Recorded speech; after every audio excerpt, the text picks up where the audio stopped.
Hay una filosofía argentina, un pensamiento riguroso acerca del lugar del hombre en la sociedad. Obras literarias como El Facundo, El Martín Fierro, El Matadero. Texto axial, fundamental, el plan revolucionario de operaciones de Mariano Moreno, Los muertos en Plaza de Mayo. El primer centenario se festeja bajo estado de sitio. Las cartas a Lavalle deciden el fusilamiento de Dorrego. No hay verdad que se resista frente a 2 pesos, moneda nacional.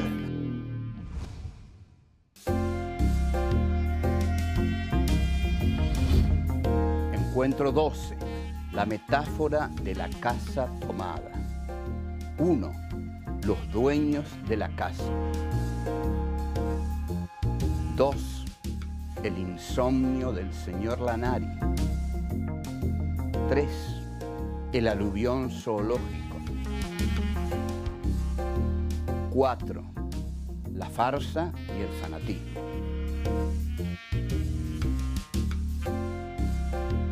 Casa tomada, cuento de Julio Cortázar. Cuenta la historia de 2 hermanos que viven en una mansión antigua y el momento en que unas presencias extrañas los obligan a abandonar paulatinamente diferentes espacios de la casa hasta llegar a dejarla por completo. Este texto es editado primero por Jorge Luis Borges en la revista Anales de Buenos Aires en 1946. 5 años después se publica en Bestiario, el primer libro de cuentos de Cortázar. La metáfora de la casa tomada cobra su sentido a partir del contexto político en que el cuento aparece.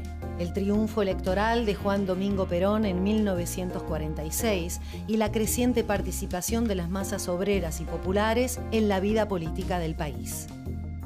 Considerado uno de los autores más destacados de la literatura universal, Julio Cortázar nace en Bruselas en 1914. 4 años más tarde, su familia regresa a la Argentina para instalarse en Banfield.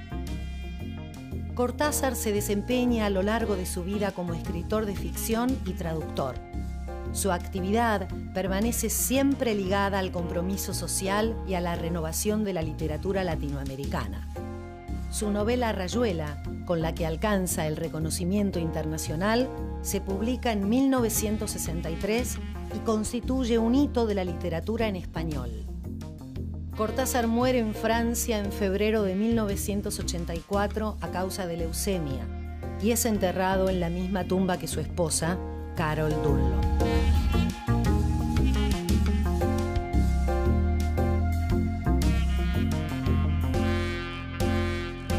Este es nuestro encuentro número 12.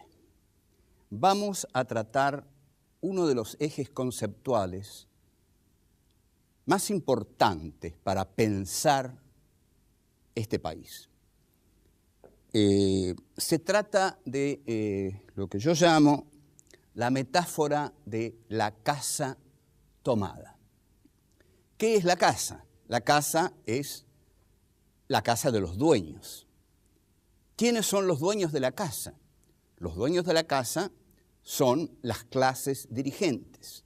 Para la oligarquía argentina, para la generación del 80, para el rockismo, para los dandis del Club del Progreso, para Miguel Cané, la casa es la casa de ellos. Ellos son los dueños de la casa y que no les vengan a sacar la casa. La casa se la ganaron con la Revolución de Mayo centralizada en Buenos Aires, con Juan Manuel de Rosas, que también centralizó la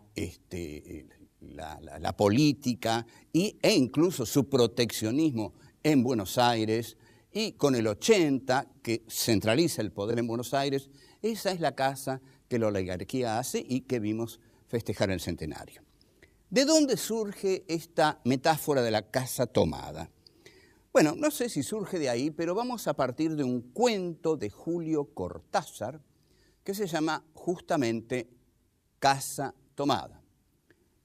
Lo publica Jorge Luis Borges, Cortázar era un pibe joven, y le lleva este cuentito a Borges, que lo publica en una revista que se llama Anales. Cortázar está muy contento, etcétera, etcétera. Y bueno, como ustedes saben, Cortázar después se va de la Argentina, la década del 50, porque dice que los bombos peronistas no le permiten escuchar a Bartók. Bueno, no vamos a hablar ahora de Cortázar, pero vamos a hablar de Casa Tomada de Cortázar, que es un cuento conceptual. Son dos hermanos de la oligarquía, porque viven de las rentas de la familia, que viven en una casa. De pronto empiezan a advertir que las distintas habitaciones de la casa comienzan a ser tomadas. No dicen por quién, solo dicen las habitaciones están siendo tomadas. Y ellos se van trasladando a otras habitaciones, porque las que van dejando son las que han sido tomadas. Entonces dicen, bueno, vamos a tener que vivir de este lado de la casa, porque el otro lado de la casa fue tomado. Cortázar no explicita quién toma la casa, solo explicita que estos dos hermanos, que son dos hermanos de estirpe oligárquica, y que también insinúa que hay ahí una relación incestuosa, tienen que ir abandonando cada vez más la casa, en la cual dejan cosas. Tienen que dejar cosas que quieren, que hubieran querido retener con ellos, libros de literatura francesa, con lo cual Cortázar da el toque esencial para caracterizar a estos dos hermanos. La angustia que les produce que la casa sea cada vez menos de ellos, les impide pensar. Les impide pensar porque en realidad tienen cada vez más miedo, y cuando se tiene miedo no se piensa. Entonces comienzan cada vez más a retirarse, hasta que por fin abandonan la casa, y la frase final es así porque no podíamos quedarnos en la casa porque estaba totalmente tomada. Bueno, ¿cuál es la conclusión? ¿Cuál es la metáfora de esto? La metáfora es que lo que no puede tolerar la oligarquía, las clases hegemónicas, las clases dominantes, las clases patricias, es que les tomen la casa. ¿Quiénes les toman la casa? Les toman la casa los que vienen de afuera. La casa estuvo en peligro de ser tomada por lo que la oligarquía llamó la chusma ultramarina, que llegó a principios del siglo, y luego, muy gravemente, con los migrantes internos a los cuales el general Perón da cobertura política. Ahí sienten más que nunca que la casa les está por ser tomada, hasta tal punto que bombardean la Plaza de Mayo. Bombardear la Plaza de Mayo es un hecho gravísimo. Yo no sé si lo hemos pensado bien, pero es un hecho gravísimo. Bombardear una ciudad abierta, indefensa, es un hecho gravísimo. Luego hay un momento terrible también de la casa tomada, que es el 25 de mayo de 1973, con el camporismo.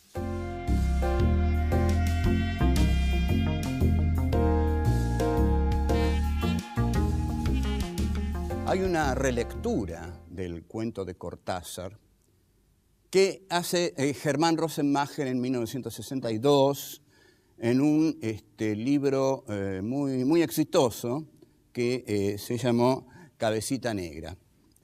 El cuento trata acerca de un señor, Lanari, de alta clase media, que ha luchado mucho en la vida, ha hecho dinero, tiene un hermoso departamento, y es verano, hace calor, y mandó a su familia a veranear en Mar del Plata. Él está solo en su casa, toma un whisky, hace calor, las ventanas están abiertas, no puede dormir porque ese es un problema para él. Ahí nos señala Rosenmacher que un poquito hacer dinero trae ciertos problemas y ciertas neurosis, y que los ricos no son tan felices. Pero de todos modos, el señor Lanari disfruta de su casa porque su casa es su refugio. Su casa es su casa. Esto es lo fundamental de la metáfora de la casa tomada. La casa de la burguesía es la casa de la burguesía, y que nadie se la venga a quitar. La casa de los patricios es la de los patricios, y la casa de los patricios es el país. Y que ese país nadie se lo venga a quitar. Bueno, Entonces, el señor Lanari escucha que una mujer grita en la noche, un poco absurdamente, pero también tengamos en cuenta que no eran los tiempos actuales, sino que era la década del 60, el señor Lanari sale a la calle, quizá comete un error o quizá es una posibilidad de la época. Se acerca, hay una mujer tirada en el suelo y el señor Lanari la desprecia, digamos. Y ahí Rosenmacher tiene una frase feliz. Rosenmacher no era un muy buen prosista, pero era un escritor voluntarioso y murió muy joven y realmente lamentamos que haya muerto tan joven porque murió en un accidente absurdo en Mar del Plata por dejar abierto el gas y con uno de sus hijos pequeños. Y Rosenmacher dice que el señor Lanari mira a esa negrita con un lento desprecio, ¿no? La despreció lentamente, dice. Bueno, entonces la está mirando a ver si la ayuda y aparece un policía. Y el policía le dice, bueno, ¿qué hace usted aquí con esta mujer?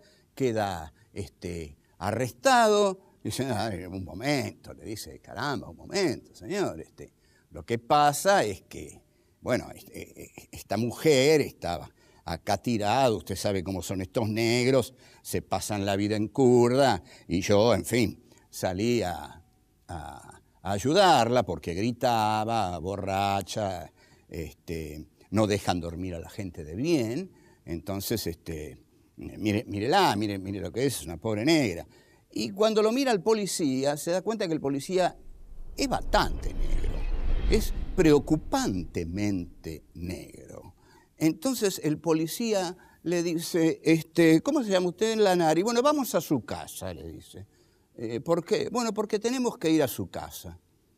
Bueno, van a la casa del señor Lanari, los dos morochos, digamos, y el señor Lanari, entran, ella se tira en la cama matrimonial, se revuelca por ahí, como una gata en celo, y cuando el señor Lanari se enoja un poco con el policía, ¿cómo se atreve? El policía le da una piña que lo sienta, y el señor Lanari queda atónito. ¿Cómo se atrevió? ¿Cómo se atrevió ese negro, aunque sea policía, a darle una trompada a él? Un propietario, un blanco, un burgués de jerarquía. Pero así ha ocurrido. Están en su casa, ella duerme en la cama de su honorable mujer, y entonces le empieza a tomar las bebidas, le dio una trompada, y aquí Rosenmacher marca indudablemente ya lo que su cuento cuenta, ¿no? Lo que su cuento intenta narrar, y dice, el señor Lanari se acordó de esa jornada en la cual los negros se habían lavado las patas en las fuentes. Con lo cual queda señalada la ideología peronista del cuento, porque el día en que los negros se lavaron las patas en las fuentes fue el 17 de octubre de 1945. Entonces el señor Lanari dice, piensa, horrorizado, todo lo que conseguí en la vida está en peligro, y el policía le dice que esa mujer, a la que usted llama así negra, es mi hermana, y por eso nomás le doy otra piña. Y finalmente se van por las suyas, pero la casa ha sido devastada. Entonces el señor Lanari se da cuenta de esa intrusión. Entraron en su casa, tomaron su casa, devastaron su casa, violaron su casa. Eso no puede ocurrir. Todo este mundo está organizado para que eso no ocurra, para que los negros no entren en la casa de las buenas gentes, de los buenos burgueses, de los señores que tienen propiedades, piel blanca, familias dignas, hijos, esposas, a las cuales mandan a veranear y eso se quedan. Eso no puede ocurrir, piensa Lanari. Entonces dice, hay que hacer algo, se dice a sí mismo en su locura. Dice, hay que hacer algo, hay que llamar a la policía, hay que llamar a la gendarmería. Y finalmente dice, no, hay que llamar al ejército. Y sí, en efecto, llamaron al ejército.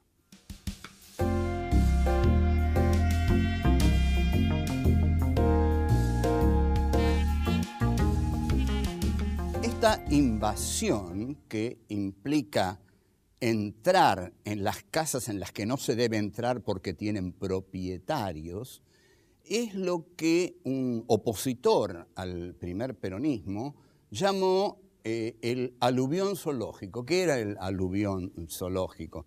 El aluvión zoológico eran los migrantes internos que venían del interior y que tenían en la piel la injuria para la oligarquía. Es decir, tenían la piel oscura, eran los negros. Con lo cual es muy interesante ver que si hubo una clase racista en los años 40 fue la oligarquía. Y que si uno piensa que la base esencial del nazismo, y les aseguro que sé mucho de esto, es el racismo, los nazis entonces estuvieron del lado oligárquico, porque Perón no fue racista nunca, al contrario, les dio cobertura política a esos negros. Bueno, pero esto es una cosa lateral para que ustedes la piensen, ¿no? Que las cosas no son tal como se dicen. Un personaje de grandes ambiciones literarias que no pudo cumplirlas, porque quizás a veces se tienen grandes ambiciones literarias, pero no se tienen tan grandes talentos como las ambiciones literarias que se tienen, fue Ezequiel Martínez Estrada. Ezequiel Martínez Estrada, hombre contradictorio, escribió un libro muy ambicioso, Radiografía de la Pampa, que pretendía ser claramente el Facundo del siglo XX. No lo fue. Después, cuando adviene el peronismo, don Martínez Estrada se siente tan incómodo que se enferma. Le surge una especie de erupción en la piel y prácticamente está enfermo los 10 años que dura el peronismo. En realidad es una buena manera de pasarse una dictadura. Es decir, uno, digamos, llega a la dictadura, se enferma, se mete en la cama y cuando se va a la dictadura se cura y sale de nuevo a la calle. Bueno, lo iba a visitar una señora muy combativa de la oligarquía, que era Victoria Ocampo. Victoria Ocampo era muy amiga de Martínez Estrada y bueno, y entre ellos tendrían sus conversaciones. Después Martínez Estrada viajó a Cuba, donde encontró socialistas menos negros y algunos totalmente blancos, como Ernesto Che Guevara de la Serna. Bien, el señor Martínez Estrada, el querido Ezequiel Martínez Estrada, escribe un libro, supongo que en la cama, porque lo escribe durante el peronismo y un poquito apenas termina el peronismo, que se llama ¿Qué es esto? El título es excepcional, porque, digamos, expresa la infinita sorpresa de un tipo que no tiene la menor idea de lo que está ocurriendo en el país. Entonces, cuando llegan cientos de miles de negrazos del interior y se ponen digamos, a votar por un coronel que para Martínez Estrada es un nazi, lógico, el libro que tiene que escribir se tiene que llamar ¿Qué es esto? Porque él no entendía nada de lo que era eso. El libro es tremendamente agresivo, despreciativo, etcétera, etcétera. Ezequiel Martínez Estrada acuña algunos conceptos de raigambre nietzscheana, pero uno acuña conceptos acerca de la guaranguería que, bueno, obviamente sabemos quién es el guarango para un hombre tan culto y nietzscheano como Martínez Estrada. Este concepto de la guaranguería, hoy quizás, seguramente, Martínez Estrada se lo aplicaría a un personaje como, digamos, Diego Armando Maradona, que le caería muy mal. Esto que para Martínez Estrada le produce urticaria, esto que a Martínez Estrada lo brota y le hace decir ¿qué es esto?, a otro personaje de la misma época, mujer, la lleva en su último mes de existencia a escribir un texto jacobino, desolador, dramático, mortal, porque se muere, son las últimas palabras, y es la mujer que más amó a esos que Martínez Estrada tanto odió. Esa mujer que amó a los migrantes, al aluvión zoológico, a los negritos que venían del interior, a los peronchos, a los cabecitas negras, fue Eva Perón.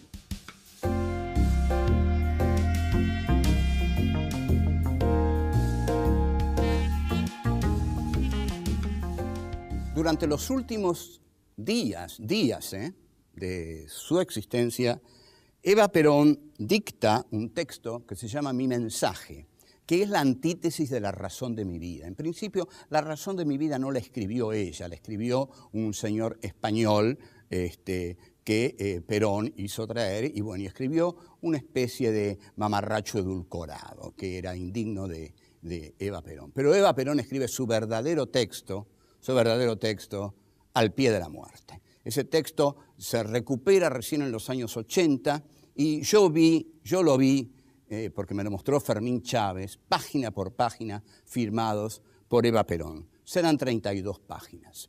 Ahí Evita, a calzón quitado, dice: yo llegué muy alto porque nadie fue capaz de seguir la farsa como la seguí yo. Ahora que seguí la farsa, conozco mejor que nunca todas las verdades y todas las mentiras de este mundo.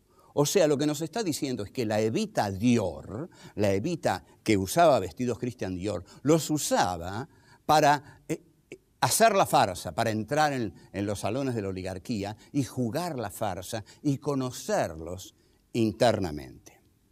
Ahí se da el gusto de insultarlos de frente. Lo dice: yo me di el gusto de insultarlos de frente. Y dice: y ahora, como seguí la farsa, como estuve en las fiestas de ellos, los voy a denunciar. Y empieza a denunciarlos. ¿Desde dónde? ¿Desde la calma, desde la inteligencia, desde la sensibilidad, desde el corazón? No, desde el fanatismo. Evita estaba orgullosa de ser fanática. Esta palabra hoy suena mal, pero el fanatismo de Evita no tiene nada que ver con el fanatismo islámico ni con el fanatismo norteamericano.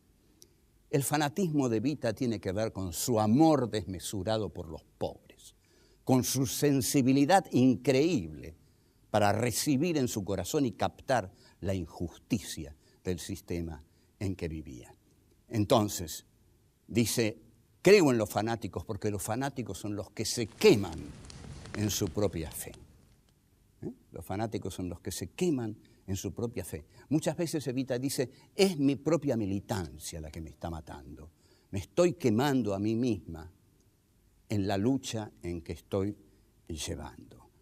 Y dice una frase también, escribe en este texto que es hermoso, algo fundamental. Esto lo tienen que escuchar todos. Escuchen, a ver si escuchan esto. Evita dice: yo no me dejé arrancar el alma que traje de la calle. ¿Cuántos malos tipos y malas minas que llegan a las alturas del poder, dejan de lado el alma que traían de la calle? No, para eso treparon, para olvidarse del alma que traían de la calle. Bueno, ella dice que no, que su mayor virtud es que jamás se dejó arrancar el alma que traía de la calle. Y con el alma que traía de la calle, que la identifica con las víctimas y con los perdedores, porque para Evita la historia humana es la historia de la defensa de las víctimas y de los perdedores, y eso lo hace con el alma que trajo de la calle, empieza a reprocharle a las jerarquías eclesiásticas y militares todas las atrocidades de la patria. Y dice frases como: los militares son carne de la oligarquía. Evita le pedía a Perón que lo fusilara a Menéndez en 1951 y Perón no lo hizo, en tanto Aramburu y Rojas fusilaron a Juan José Valle en 1956. En cuanto a los curas, no los quiere para nada. Los curas, dicen, tienen una función esencial para conservar los bienes de la oligarquía. Consuelan a los pobres. Evita no quiere curas que consuelen a los pobres. Quiere curas que les revelen a los pobres la injusticia de su condición. Esos son los curas que quiere Evita. Incluso en el guión que yo escribí para la película Eva Perón, ella le pregunta a Hernán Benítez, que era su confesor, Padre, ¿por qué me estoy muriendo? ¿Por qué Dios me aparta de mi lucha? ¿Por qué Dios me está apartando de mi lucha? ¿Por qué yo me muero? Y Hernán Benítez dice, no tengo respuesta, hija. Yo sí, dice Evita, porque Dios es contrera. Después ataca furiosamente a los dirigentes peronistas. Y no se equivocaba. No se equivocaba. Evita dijo, y lo dijo para siempre, yo le tengo más miedo a la oligarquía que nace día tras día en el corazón de los dirigentes peronistas que a la oligarquía que derrotamos el 17 de octubre. Y no se equivocó. Pensemos en la década menemista, en ese peronismo oligárquico que entregó el país, que lo sumió en la pobreza que todavía estamos afrontando y que vamos a seguir afrontando mucho tiempo. Frente a Perón, tenía una actitud de exigencia. Nadie le exigió más a Perón que Evita. Este es el pensamiento de Evita. Se equivocan los que creen que Evita lo alababa tanto a Perón. No hay nada peor que la mujer que tenés al lado diga todo el tiempo que sos un gran hombre, porque se lo tenés que demostrar. Y si no se lo demostrás, te va a dejar. Entonces la táctica de Evita era decirle a Perón que era un gran hombre y marcarle, ojo, vos sos un milico, pero ante todo sos un líder popular. Y el día que dejes de ser un líder popular y el milico te gane el corazón, vas a perder, no vas a ser más Perón. Dice además que sabe que se muere. Hay que tener un enorme respeto por esto, porque alguien que muere y sabe que muere es alguien que está muriendo doblemente. Muere físicamente y muere espiritualmente, porque sabe que muere. Entonces dice sus últimas palabras. Y yo creo que sus últimas palabras van a ser estas, para mí, las más hermosas que dijo. Yo creo que podemos definir a Eva Perón como una mujer que no se dejó arrancar el alma que trajo de la calle. Chao.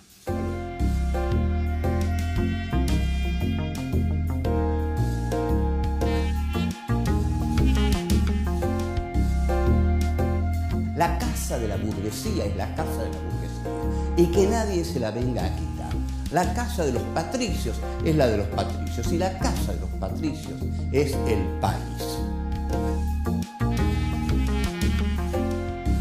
Yo creo que podemos definir a Eva Perón como una mujer que no se dejó arrancar el alma que trajo de la calle.